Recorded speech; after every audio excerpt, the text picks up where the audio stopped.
नमस्कार किसान भाइयों। आज का ये वीडियो उन सभी धान किसानों के लिए है जिनकी फसल 40 से 50 दिन की हो चुकी है।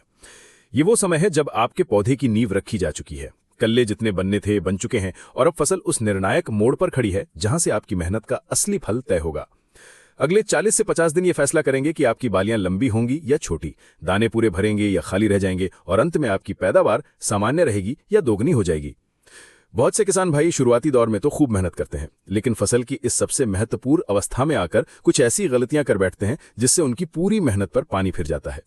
वे अक्सर सोचते हैं कि अब तो बस यूरिया डालते रहो और फसल हरी भरी रहेगी तो पैदावार अपने आप बढ़ जाएगी, लेकिन यही सबसे बड़ा धोखा है। आज मैं आपको धान की खेती का वो वैज्ञानिक रहस्य बताने जा रहा हूं जिसे अपनाकर आप अपनी धान की बालियों की लंबाई बढ़ा सकते हैं, उनमें दानों की संख्या बढ़ा सकते हैं और हर दाने को मोटा, वजनदार और चमकदार बना सकते हैं। ये कोई जादू नहीं, बल्कि सही समय पर सही पोषण देने का विज्ञान है। तो अगर आप भी चाहते हैं कि इस साल आपके खेत में धान की इतनी बालियां हों कि आप उन्हें गिनते गिनते थक जाएं, तो इस वीडियो को बिना स्किप किए अंत तक ध्यान से देखिएगा। चलिए शुरू करते हैं। पहला और सबसे बड़ा रहस्य, गबोड़ अवस्था यानी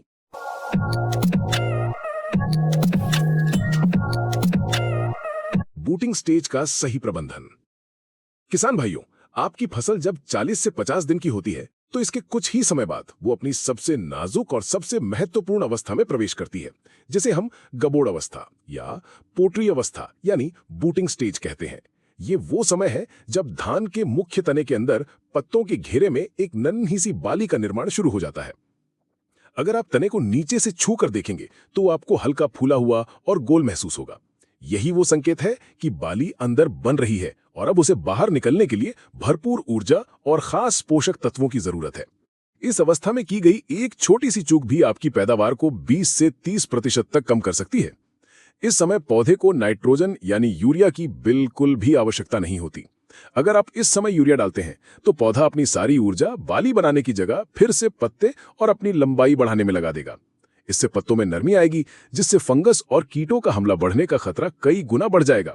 साथ ही पौधे की अनावश्यक लंबाई बढ़ने से फसल के गिरने की संभावना भी प्रबल हो जाती है।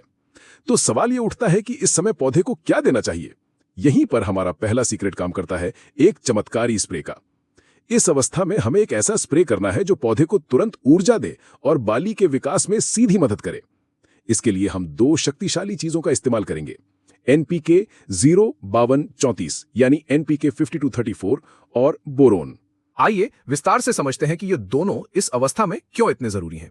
NPK 0-52-34 का जादू, इसके नाम में ही इसका रहस्य छुपा है। इसमें 0% नाइट्रोजन, 52% फास्फोरस और 34% पोटैश होता है।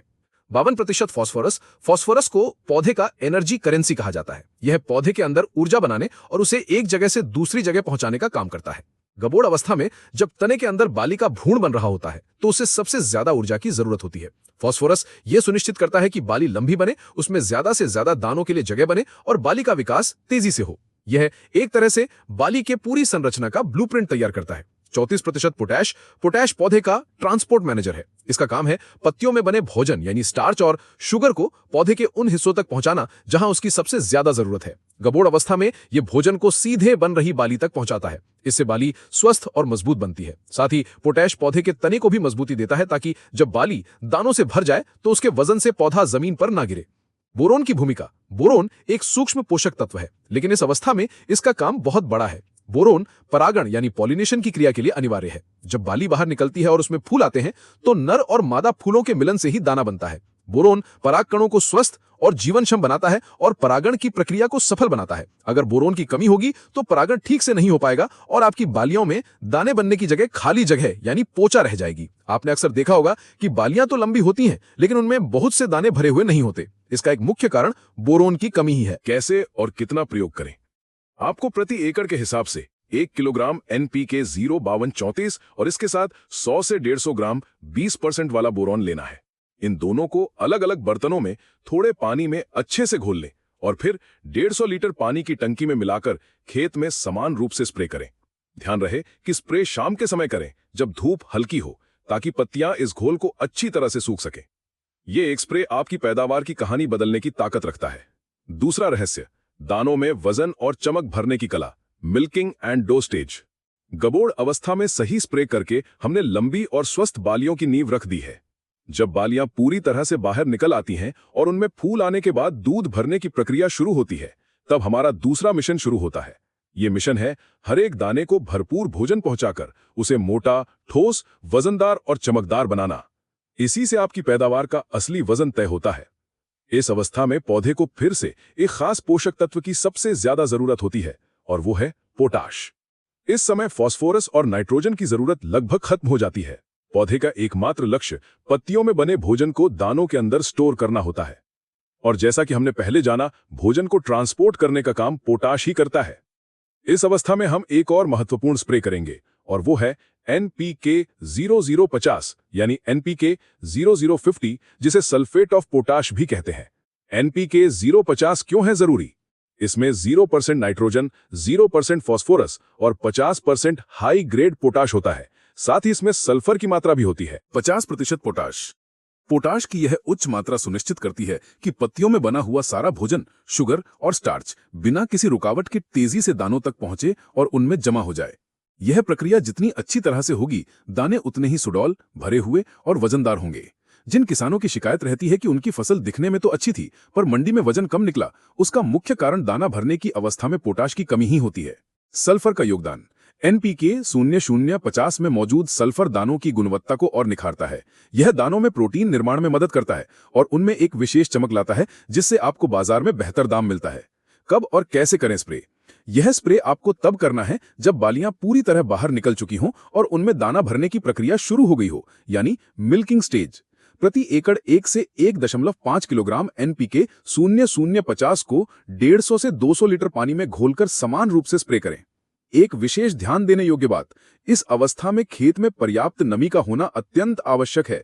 अगर दाना भरने के समय खेत में पानी की कमी हो गई तो पोटाश और अन्य पोषक तत्व अपना काम ठीक से नहीं कर पाएंगे और दाने पिचककर कमजोर रह जाएंगे। इसलिए इस दौरान खेत को सूखने ना दें और हल्की सिंचाई करते रहें। कुछ अनिवार्य सावधानियां। इन गलतियों से बचें वरना सब व्यर्थ है।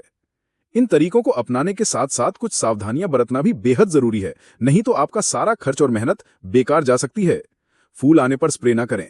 जब धान की बालियों पर सफेद फूल खिले हों, उस अवस्था में किसी भी कीटनाशक, फफूंदनाशक या टॉनिक का स्प्रे भूल कर भी ना करें।